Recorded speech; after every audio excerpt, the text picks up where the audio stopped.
Começa agora mais uma edição do Papo com Ela. Eu sou Michele Figueiredo. Seja muito bem-vindo a esse programa que foi feito com tanto carinho para você. Hoje a gente vai falar sobre um assunto que é delicado, mas que acontece com frequência e as pessoas ficam buscando a justificativa para isso. É a traição dentro dos relacionamentos. E a gente também fala sobre um fato histórico, que é o registro do Almanaque, que traz todas as histórias, movimentos e trajetórias da comunidade LGBTI aqui em Mato Grosso. Na reportagem você confere como a recuperação extrajudicial pode auxiliar empresas no processo de recuperação financeira e a gente fala da exposição que tem como foco homenagear Dona Oswaldina. Então você já sabe, pega o teu café, se acomoda onde você for assistir o papo e vem comigo conferir todo o conteúdo que a gente preparou para você. Já sentiu que o chão sumiu debaixo dos seus pés ao descobrir uma traição? A dor, a dúvida, a quebra de confiança. E aquela pergunta que insiste em não calar. Por quê? A traição ainda é uma das maiores causas de sofrimento dentro dos relacionamentos e ela nem sempre começa onde a gente imagina. Pode ser emocional, virtual, silenciosa e muitas vezes devastadora. Mas afinal, o que leva alguém a trair? Existe mais de um tipo de traição? E depois da quebra de confiança, é possível reconstruir? Ou algumas feridas simplesmente não cicatrizam? Para falar sobre esse tema tão delicado e tão presente, o Papo com Ela recebe a psicóloga Isolde Coimbra. Isolde, muito obrigada por aceitar o nosso convite para a gente falar desse assunto que é delicado, mas que acontece, né? E eu tenho certeza que quem está assistindo a gente já deve ter passado por essa situação. Com certeza, tem muitas pessoas que passam por essa situação, né? Até porque traição não é só uma traição de relacionamento conjugal, né? Tem vários tipos de traições, né? Exato. Eu queria começar entendendo assim, né? Existe uma lógica por trás da traição? Porque a gente sabe que quando a pessoa se vê envolvida numa situação dessa, principalmente quem é traído ou traída, existe uma busca por entender o que a lógica daquilo. Né? Por que que isso aconteceu? Onde foi que eu falhei? Né? Onde é que estava ali a lacuna dessa relação? Você está falando da relação conjugal, né? Conjugal, exato. A relação conjugal tem vários fatores, né? Mas uma das principais fatos que a gente percebe dentro do consultório, quando a gente trabalha com casais, porque eu trabalho com casais até fora do consultório, né? É o fator desconexão.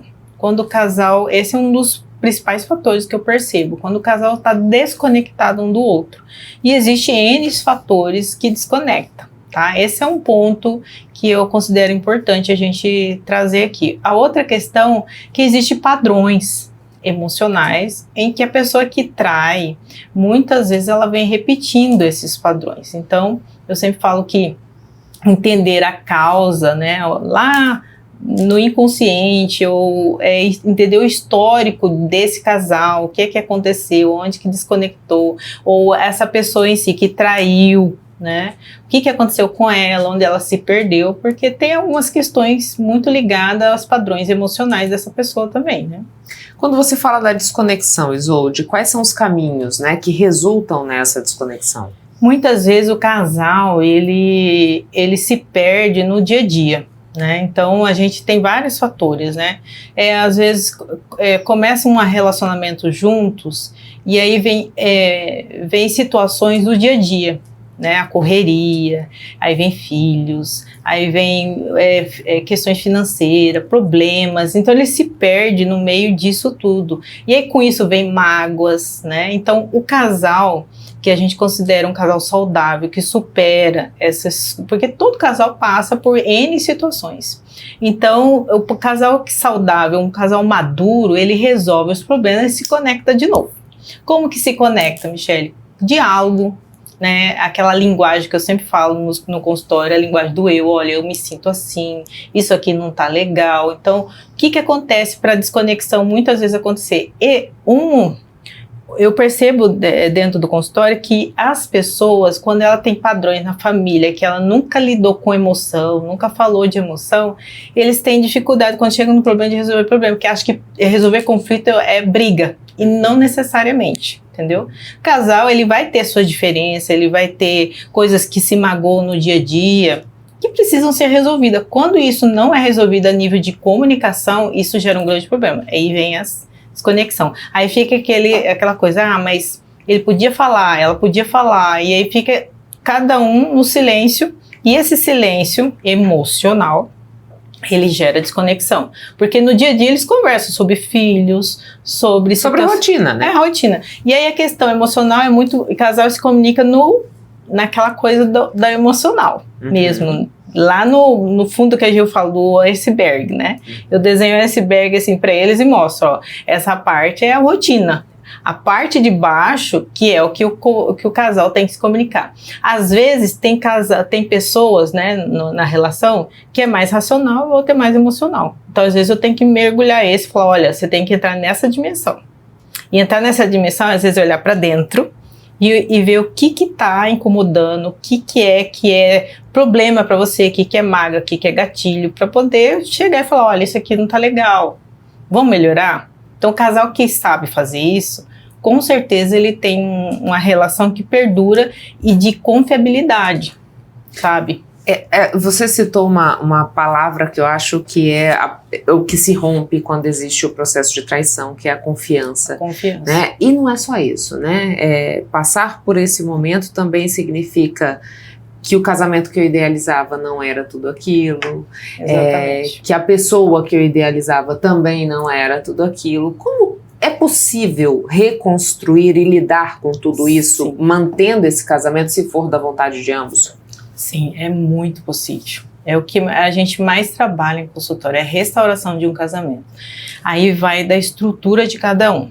Então, a pessoa traída, ela consegue perdoar, mas existe um caminho a se traçar, Michele. E esse caminho normalmente tem a ver com a minha estrutura interna. O quanto que eu dou conta de perdoar. Porque aí a pessoa, ela tá num nível emocional muito acima, sabe?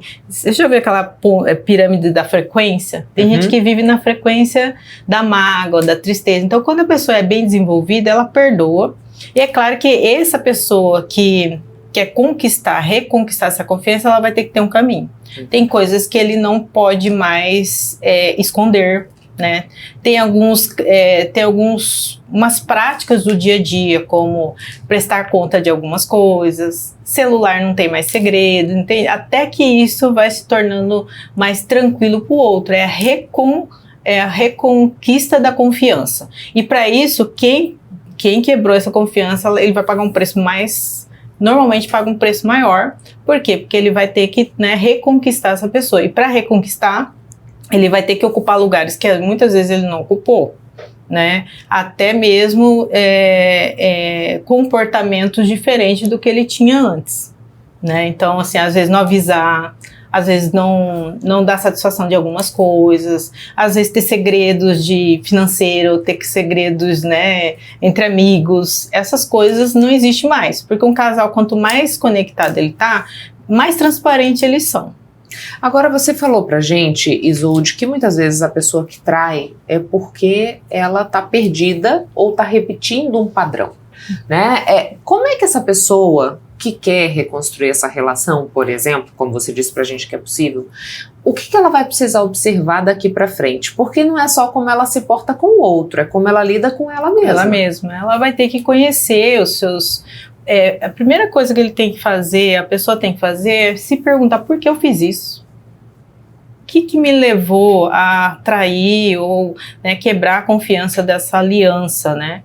E aí, quando ele responder isso, ele vai ver que tem questões dele mal resolvidas, né? São questões, o que eu entendo que tá dentro de mim? Sei lá, tava desconfortável isso pra mim, eu não tô mais conectado do jeito que eu tinha uma expectativa desse relacionamento que não é o que eu esperava, eu tô carregando um fardo. Tem muita gente que às vezes quebra a relação porque ela percebe como ela tá nessa relação, por falta de diálogo, né, interno. Então eu tenho um paciente que ele quebrou essa aliança, né? E ele descobriu que na relação ele sempre era o que carregava o peso da família. Quando ele percebeu isso, ele desconectou. Então, tipo, não é mais isso que eu quero. Então, isso é uma questão. A outra questão é a pessoa analisar, não, eu quero esse casamento, eu nem sei porque eu fiz isso, mas ele vai ter que procurar internamente e ver se ele não está repetindo padrões, porque tem um instrumento que a gente usa na sessão que se chama genograma. No genograma, a gente normalmente percebe se há repetição de padrões. Isso na família? Na família. Vô traiu a avó, o pai traiu a mãe, e aí é uma tendência muito forte dessa pessoa estar só repetindo padrão. É um modelo masculino, um modelo feminino que tem, né, de conjugalidade. Entende? E como é que quebra isso? Primeiro é a consciência. Primeiro é tomando consciência de que eu não quero mais isso para minha vida. Segundo é saber o que é gatilho, o que está internamente mal resolvido e tentar buscar a solução para isso. Tem terapia, tem curso, tem livro, tem um monte de coisa que a gente pode usar. Até estudar sobre isso faz a gente ampliar um pouco a visão e entender melhor. Né? Tem vários recursos que a gente pode usar, que não só terapia, entendeu? A gente pode buscar curso, a gente pode tentar entender dentro dos padrões se eu sei que aquilo ali me incomodou, por que ele me incomodou. Então a mente, ela é muito poderosa. Se a gente faz pergunta para ela tem uma tendência a responder, entende? Então naturalmente eu vou falar, o problema está bem aqui comigo, então é isso aqui que está me incomodando. Ou eu vou lá e resolvo, ou eu vou lá e falo assim, eu não quero mais isso para minha vida, entendeu? E me diz uma coisa, Zolde, você falou pra gente sobre a importância do diálogo, isso, né? Porque se há desconexão é porque eu não estou conseguindo dizer aquilo que eu estou sentindo, que está me incomodando. E existem casais, por exemplo, que relatam o expor aquilo que desagrada, mas parece que a mensagem não chega. Sabe, assim, como se a comunicação de fato não acontecesse, um fala, o outro não escuta, o outro fala, o outro não compreende aquilo que deveria ter sido compreendido. Eu falo assim, que se a pessoa não está entendendo, o filtro é do outro. Você trabalha com comunicação, você sabe disso, que muitas vezes é a forma como eu estou me comunicando. Às vezes a pessoa não entendeu, às vezes tem que repetir de outro formato. Até que a pessoa entenda o que de fato ela está querendo falar. Porque toda comunicação passa pelo nosso filtro, né? Então a pessoa pode estar falando uma coisa e o outro está interpretando aquilo como um abandono, como uma rejeição, como uma agressão, e às vezes não é. Fala, estou simplesmente falando isso, né? Então, e tem outra questão, quando se trata de um assunto, às vezes abrange toda uma história, aí volta em situações, então exercitar a comunicação do casal é um passo que é uma habilidade que precisa ser desenvolvida, porque a gente às vezes não aprende nas raízes, nas famílias. Então um casal que ele quer reestruturar, que ele quer melhorar o relacionamento, o caminho é a comunicação afetiva. Eu preciso acessar seu coração. Então eu sempre falo para os pacientes, faça pergunta. Por que você está assim? O que está te incomodando? Essas são as perguntas que acessam o coração. E o outro vai falar. Então eu não tô no primeiro passo agredindo ou apontando. Eu estou acessando você. E a forma de acessar é fazendo pergunta como ela sente, o que ela está pensando disso, por que ela está se comportando assim. E a pessoa vai responder conforme ela está sentindo. Ou porque ela está pensando assim, porque ela vai entender o que está por trás daquele comportamento ou daquela atitude. Então eu sempre falo com meus pacientes, eu não sei como falar, faça perguntas. Que aí a pergunta faz com que eu acesse o que está por trás daquelas atitudes. Às vezes o que acontece? Tem gente que fala assim, mas ele nem percebe, ou ela nem percebe que ela faz isso. Então você para a pessoa e fala assim, olha, por que você está fazendo isso? Aí a pessoa leva um susto e fala assim, nossa, porque é um padrão. E aí ela não se percebe. Vai no automático. Vai no automático. Aí a pessoa faz, ela não percebe. Às vezes o tom de voz, às vezes é o jeito de falar, a ironia. Então a pessoa já acostumou desde família. E às vezes vem padrões familiares junto nessa relação. Eu sempre falo que casal, tem até um texto que eu trabalho com eles, que é quando você casa, na cama tem toda a família junto, né? E os padrões vêm juntos. Então o que é a ironia para um, para outro é coisa comum, coisa que acontecia na família. Então essas diferenças aparecem também na comunicação, entende? Então esclarecer, sentar até que essa habilidade seja desenvolvida entre o cônjuge é muito importante. Por quê? Porque eles vão quebrando as barreiras da comunicação que está ali, e é sempre emocional. Eu falo, Michele, que A gente sabe se comunicar com as pessoas que é fora dessa relação. Mas a relação afetiva, ela é a segunda maior força afetiva nossa, entendeu? Que mais aciona gatilho na gente, né? Então, eu tive primeiras relações com meus cuidadores ou os pais, né? E o formato que foi aqui, o que não foi preenchido aqui, a gente vai buscar no cônjuge, na relação afetiva, vamos dizer assim. E aí esse buraco que ficou aqui, eu quero dessa pessoa que, se eu não sei disso, eu vou ficar cobrando. E aí, por exemplo, uma palavra que o meu cônjuge fala, o meu parceiro, minha parceira fala, me ativa. Por quê? Porque eu trago memórias afetivas daqui. Então, às vezes eu falo, nossa, mas eu não falei por mal, mas aí aquilo ativou algo. Né? Foi gatilho. Foi gatilho. Então, assim, eu já vi muitas vezes, assim, de casais que falam assim, ó, todo mundo pode falar isso, mas se ela fala, isso acaba comigo. Por que que acaba? Porque existe uma expectativa nesse afeto, isso fica muito ativado nas relações conjugais. Por isso que a gente revê algumas coisas, alguns padrões, a gente vê as necessidades básicas que não foram supridas aqui, que são 5 necessidades básicas, que quando não são supridas, a gente cobra aqui. Fala um pouquinho das necessidades que quando não supridas a gente cobra. Então, são 5. 5 necessidades. Necessidade de vínculo seguro. Quem dá é a mãe. Tá? Então, por exemplo, tem pessoas que eu percebo que a mãe morreu cedo, a mãe teve que trabalhar. Então, a pessoa que não recebeu esses primeiros vínculos, que para a psicologia a mãe é um fator muito importante até 1 ano de idade, ela pode ter gatilhos aqui de abandono. Né? Então ela vai cobrar dessa pessoa esse lugar de abandono. E é na primeira infância. Então, como na primeira infância a gente não lembra de nada, a gente não entende, minha mãe sempre foi presente, mas será que em alguns momentos eu não absorvi o abandono?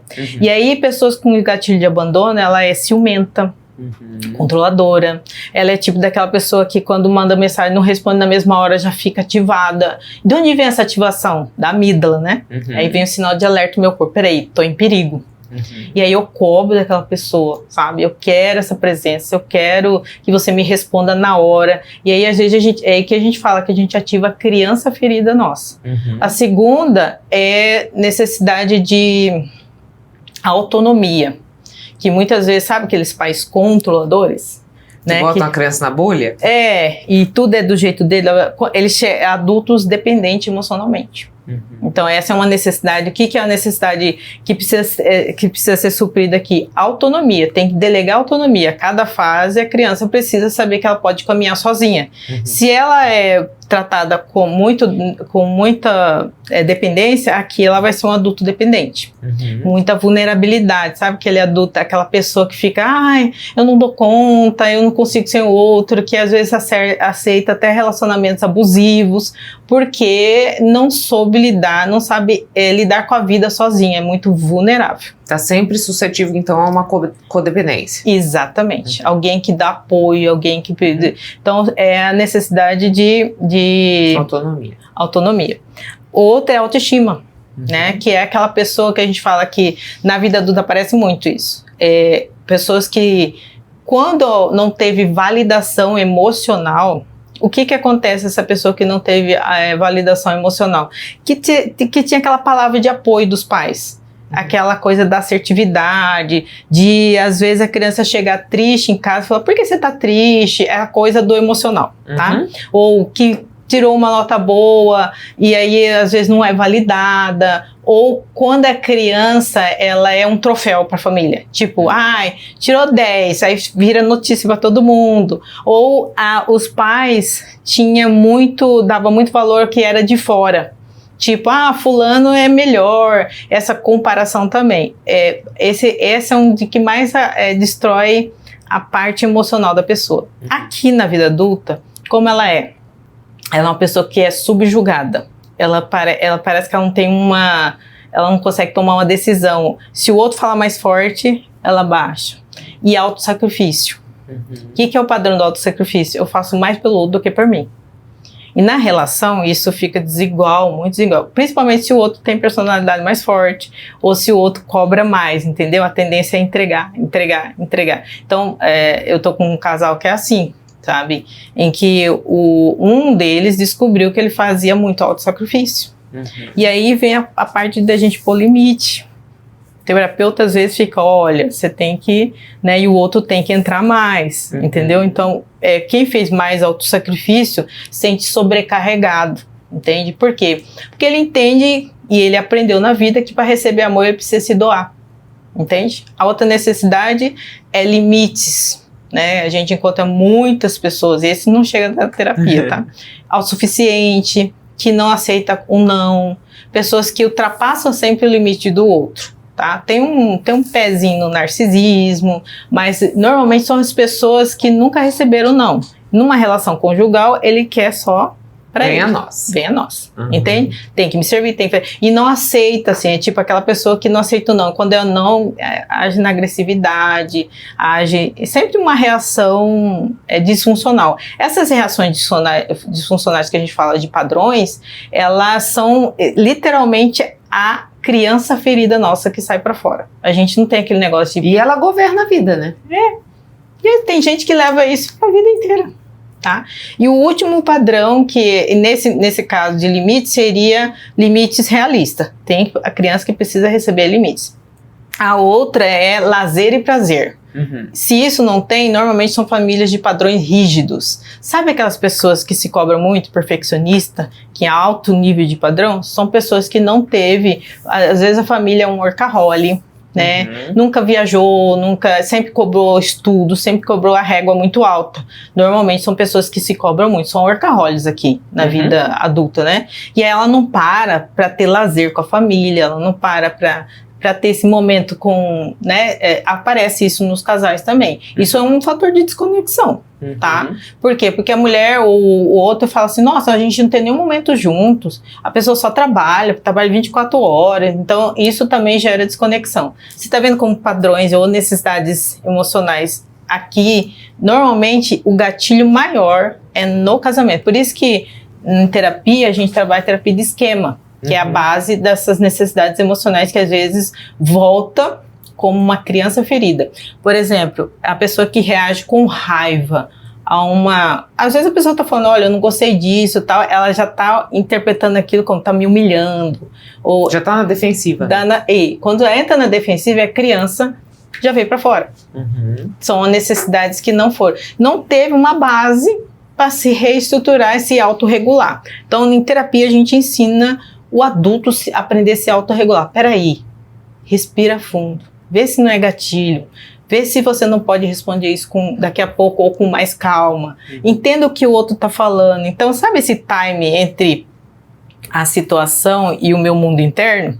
Tem que ter. E a terapia sempre vem para ajudar nesse processo da autorregulação. E o que eu recomendo aos casais é isso. Aprenda a respirar e saber se aquilo é seu ou é do outro, né? E para entender isso, Helena, eu acho que se a gente pegar bagagem, livros... O que você indicaria, né, nesse sentido?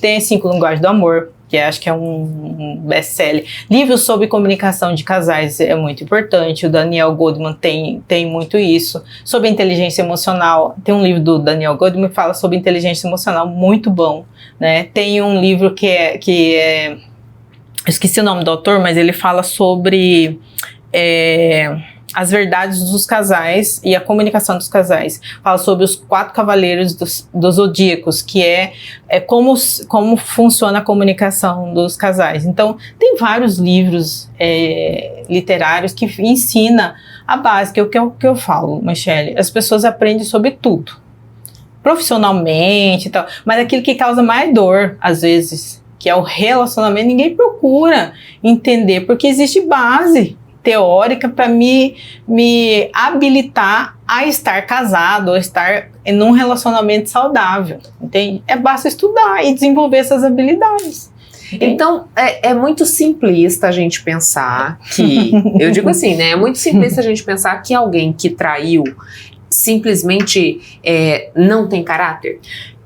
Muito, porque envolve muita coisa, entende? Eu tenho um casal até hoje que fala assim, a mulher, hoje ela tá tranquila, mas ela falava assim, gente, por que, a pergunta dela, por que ele fez isso? Olha, Deixa eu te explicar. Tem vários fatores, né? E aí a gente investiga. Porque não é simplesmente falta de caráter. Existe uma história por trás dessa pessoa que fez ela cometer essa falha. Principalmente se hoje ela sofre por isso, entende? Porque tem gente que faz e não tá nem aí, continua fazendo, né? E aí pode ser que tenha um desvio de caráter nesse sentido. Mas na maioria das vezes as pessoas fazem, depois nem ela mesma sabe por que ele fez. Né? Não é simplesmente um desvio de caráter, né? Tem N fatores que falam. Pode ser a própria pessoa. Tem pessoas, por exemplo, no cônjuge. Quando eu avalio, eu não ponho 50-50 para cada um, mas a pessoa que muitas vezes é traída, ela inconscientemente ela empurra isso. Por exemplo, tem mulheres, eu tenho um caso que a mulher simplesmente passou por N fatores na área biológica, né? Que ela não conseguiria ter relação sexual com o marido. Foi gravidez, foi mioma, foi uma série de coisas. Então, assim, um casal, né, normal, eles têm relações sexuais. E um dos fatores que mais afeta naturalmente, assim, um casal é isso. Um homem, instintivamente, ele tem mais desejo do que a mulher. E se ele não é suprido nessas necessidades, por isso que a estatística, às vezes, pode ser validada por conta disso, porque o homem tem uma necessidade inerente, como se fosse biológica mesmo, por sexo. E às vezes o casal está distante fisicamente muito tempo, e isso pode afetar, com certeza. E sexo para o homem não é igual ao sexo para a mulher.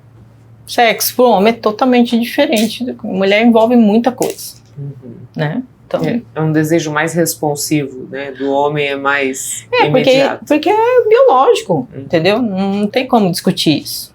Isolde, muito obrigada. Se você quiser fazer mais alguma consideração, o espaço está aberto.